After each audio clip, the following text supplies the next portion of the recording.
City news पहुंचाएगा आप तक हर खबर।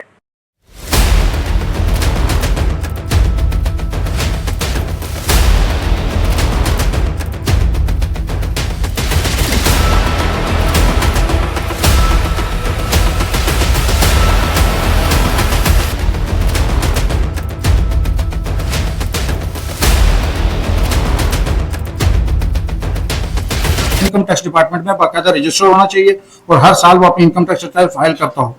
ये इदारा है और जो इदारा 2 साल तक अपनी इनकम टैक्स की रिटर्न फाइल ना करे, हम उसके एसोसिएशन की मेंबरशिप मनसूख कर देते हैं। जनाब, हम इस वक्त जहां मौजूद हैं, ये 100 एकड़ पर मुहित एशिया का जदीद तरीन ट्रक स्टैंड 1992 में डिजाइन किया गया था।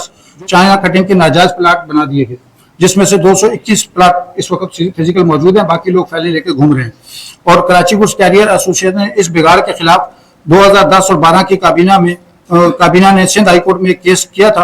और मोहतरम, आज हक्सबे ट्रक स्टैंड की पार्किंग की वजह से बार बार हुकूमत को, मीडिया और मुख्तलिफ तंजीमों की जानिब से ये बात सुनने को मिलती है कि ट्रक स्टैंड के सामने रोड पर गाड़ियां खड़ी हैं, जिसकी वजह से हक्सबे जाने वालों को बेइंतहा परेशानी होती है।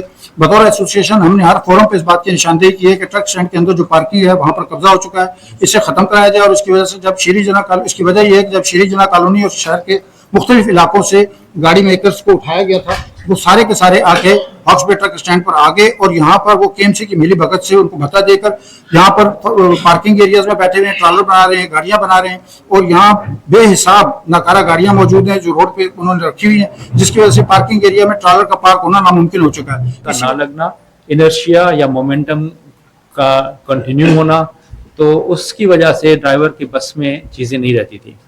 तो उसकी रीज़न भी यही थी कि वो 50-60 पे भी चला रहा है, उसकी मर्जी है, क्योंकि कहीं पर कोई चेक तो कर ही नहीं सकता। कहीं पे रोका तो वो कहेगा मैं सही, तो हम बोलेंगे नहीं तुम गलत, तो वो भी काम जो है डिस्क्रेशन पे आ जाता है। का ना लगना, इनर्शिया या मोमेंटम का कंटिन्यू होना, तो उसकी वजह से ड्राइवर की बस में चीज़ें नहीं रहती थी।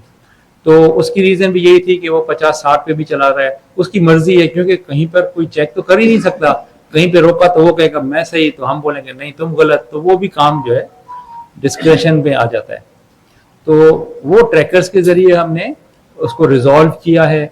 और तीसरा जो तरीका है वो है पार्किंग, यानी पार्किंग के ऊपर हमारे ऑफिसर्स हुआ करेंगे जो कि सिर्फ तस्वीर खींचेंगे गाड़ी की अगर नो पार्किंग में खड़ी है, तस्वीरें जहाँ पर पार्किंग नो पार्किंग के बोर्ड्स होंगे हमारे, और जो कि लग रहे हैं अभी, तो वो फिर वो उनकी तस्वीर खींचेंगे और एक विंड स्क्रीन के ऊपर एक टिकट इशू करके चले जाएंगे।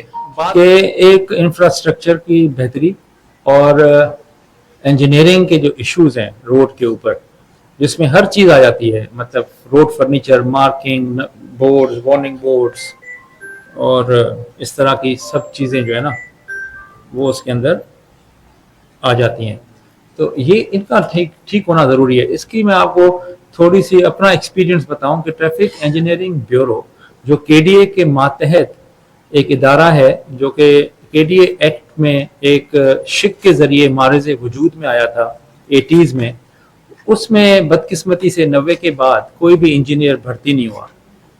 जो इंजीनियर उस वक़्त शुरू में 80s में भर्ती हुए वो आज रिटायर होते जा रहे हैं। मेरी आंखों के सामने 2 इंजीनियर रिटायर हो गए।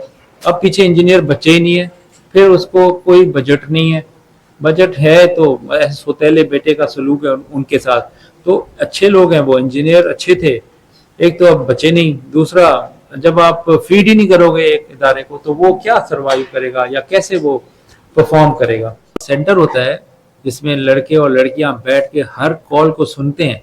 हम अपनी नंबर ऑफ कॉल्स निकाल कर उनको ट्रेन करके एक अच्छा सेंटर बनाएंगे, ताकि अगर ये 1915 पे कोई भी कॉल करे ना तो उसका मदावा जरूर हो, भले वो ये बता दे कि भाई ट्रैफिक यहाँ जैम है तो भी उसका मदावा हो, या कोई ये बता दे कि ये पुलिस वाला इस रोड पे ये काम कर रहा है तो उसका भी उसी वक्त मदावा होना चाहिए।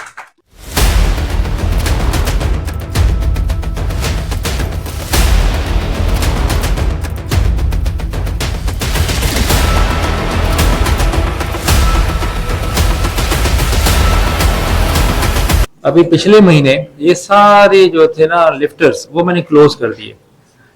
जब मैंने क्लोज किए 1 महीना तो चुप रही, तो उन्होंने कहा पता नहीं गाड़ियां, मैंने कहा कि भाई ये आप गाड़ियां लेकर आओ, इंस्पेक्शन करनी है इंस्पेक्शन। इसकी चीजें ठीक करके देनी है। फिर मैंने जब वो मंगवा ली तो मैंने वो ताले लगा दिए।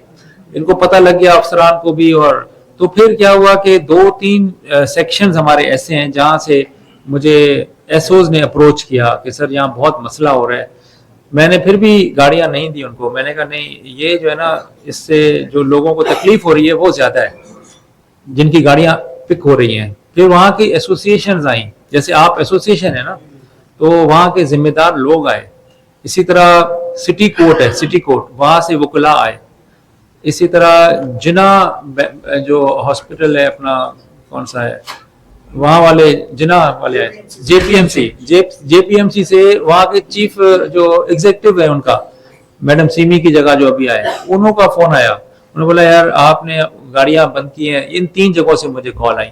मैंने कहा भाई रीजन यही है कि यहाँ पे लोग बड़े ख्वार होते हैं और उनकी वीडियोस जब आती हैं तो हम उनको जवाब नहीं दे सकते। या आप जिम्मा उठाएं, एसओपी बनाएं, फिर मैं आपको गाड़ी दूंगा। फिर मैं 3 गाड़ियां सिर्फ लीज की अभी तक। एक कोर्ट को दी है वापस, हालांकि ये पता नहीं कितनी है, 25 गाड़ियां हैं, 25 जगहों पे ये काम चल रहा था। तो मैंने सिर्फ कोर्ट को दी है, एक मैंने जिना वालों को दी है और एक मैंने एसोसिएशन को दी है, अब्दुल्ला हारून वालों को शायद। उन्होंने मुझे कहा था कि हम एसओपी बनाते हैं और आप तकलीफ किसी को कोई नहीं आएगी। अब मैंने क्या किया, एक शराकत कर ली अवाम और पुलिस की। पहले सिर्फ पुलिस पता नहीं किसको देती थी, पुलिस, वो पुलिस वाले भी नहीं होते, वो फिर वो इस तरह से चलाते थे जैसे कि यानी कि कोई पूछने वाला नहीं उनको। अब जो है ना ठेकेदारी सिस्टम था। अब जो है अवाम भी साथ है, वहां की पुलिस भी साथ है। मैंने उनको वर्दियां पहनाई हैं प्रॉपर। मैंने कहा जो भी बंदे हैं ना गाड़ी पे बैठेंगे वो प्रॉपर वर्दी में होंगे, उनके नाम लिखे हुए होंगे और जहां से आप उठाएंगे वहां लिखेंगे क्लियर कि भाई यहाँ से जो है ना गाड़ी है, और 400 पता नहीं जितना भी उसका वो है वो भी पैसे लिखें कि ये जुर्माना है। सारी सड़कों के सारे पॉट होल्स बंद हों तब हम ये सिस्टम लेकर आए तो ये अंडा और मुर्गी वाली बात हो जाएगी कि अंडा पहले या मुर्गी, तो फिर ना वो आएगा ना वो। कराची ट्रैफिक मैनेजमेंट कंपनी वो गवर्नमेंट ने ही बनानी है और वो रिकमेंडेशन हमारी तरफ से, कमिश्नर साहब की तरफ से, मेयर साहब की तरफ से गवर्नमेंट को चली गई है और इंशाल्लाह ताला जो मुझे लगता है इसी साल में वो बन जाएगी कंपनी और 2 साल के अंदर आपको बिल्कुल चेंज नजर आएगा कराची। पता है ना, सिस्टम कोई भी एकदम परफेक्ट नहीं होता, उसे हमने इवॉल्व कराना है। जैसे इंसान बच्चा पैदा होता है तो एकदम तो बड़ा नहीं होता, टाइम लगता है उसको नौजवान होने में। तो ये सिस्टम समझे ऐसे छोटा बच्चा है, इसको टाइम तो लगेगा मैच्योर होने में। लेकिन डेटा आपने सही कहा कि 3 तक फिगर चली गई थी, हमने कोशिश की है और उस कोशिश के नतीजे में हम 2 पर ले आए हैं। और 2 पर लेकर आकर हम खुश नहीं हो सकते क्योंकि 2 जाने भी अगर डेली जाया हो रही हैं वो भी बहुत बड़ा फिगर है। इंटरनेशनली जिसको हम सेटिस्फैक्ट्री फिगर कहते हैं, खैर सेटिस्फैक्ट्री तो मैं नहीं कहूँगा लेकिन जो इंटरनेशनल पार्लेंस में उसे कहा जाता है वो 1.5 के करीब है। अगर आपके शहर में 1.5 के करीब लोग डेली जो है ना वो डेथ कर रहे हैं ना, तो वो समझा जाता है कि ये काफी यानी कि सेफ सिटी है। अब हमारी 3 पे फिगर थी यानी कि 100% ऊपर थे। और ये समझें कि अप्रैल के बाद मई, जून, जुलाई, अगस्त, सितंबर, ये जो 5 माह हमारे गुजरे हैं, इन 5 माह में हम बतदरीज इसको 3.25, 2.5, 2.25, 2 पर ले आए। लास्ट मंथ जो हमारा अक्टूबर सितंबर क्लोज हुआ है उसमें हमारी टोटल फैटेलिटीज 53 थी, 53। तो अब 53 के हिसाब से आप समझ लें 2 से भी हम नीचे लेकर आए। इंशाल्लाह ताला इसको और लेकर आएंगे और ये जब सिस्टम आएगा तो इंशाल्लाह ताला इससे मजीद जो है ना ये शहर जो है 1.5 की तरफ जाएगा, 1.25 की तरफ लेकर जाएंगे।